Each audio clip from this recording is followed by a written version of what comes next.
untxia zen herri osoan zehar zebilena. Ezkutuan ibiltzen zen beti, etxez etxe janaria lapurtzen. Bere janari gustokoena noiz topatuko zain. Ez zuen denetik jaten. Azenarioak gorroto zituen. Mara, entzun alduzu hori? Esan zuen izarrek. Nik ez dut ezer entzun.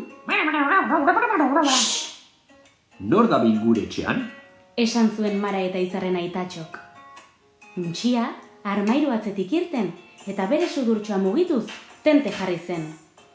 Untxi bat, zer egiten ari zara hemen? Zuk lapurtzen alduzu gure janaria? Galdetu zuen izarrek. Bi aizpek ez zioten ezer ulertzen. Beraz, hitz egiten erakustea pentsatu zuten. Baina nola? Badakit, txokolate apur batekin probatuko dugu. Marak txokolatea eskaini zion untxiari, baina salto bat atzera eman zuen. Izarrek makarroiak eman zizkion, baina hurrengo egunean untxiak tripako mina zuen. Ez aldugu topatuko bere janari gustokoena? Eta bapatean, untxia sudurra mugitzen hasi zen.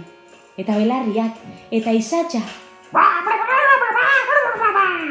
Untxia salto bizian atera zen etxetik, usai goxo bat jarraituz, eta Mara eta izar bere atzetik. Nora joan zen gure laguntxoa? Sagardotegira! Parrilla txuletaz beteta zegoen, eta bi aizpek bat eman zioten. Gustatzen alzaizu txuleta, untxitxo? Untxiak pozez zoratzen, txuleta! Txuleta! Oiukatu zuen. Mara eta izarren laguntzaz topatu zuen untxiak bere janaririk gustokoena.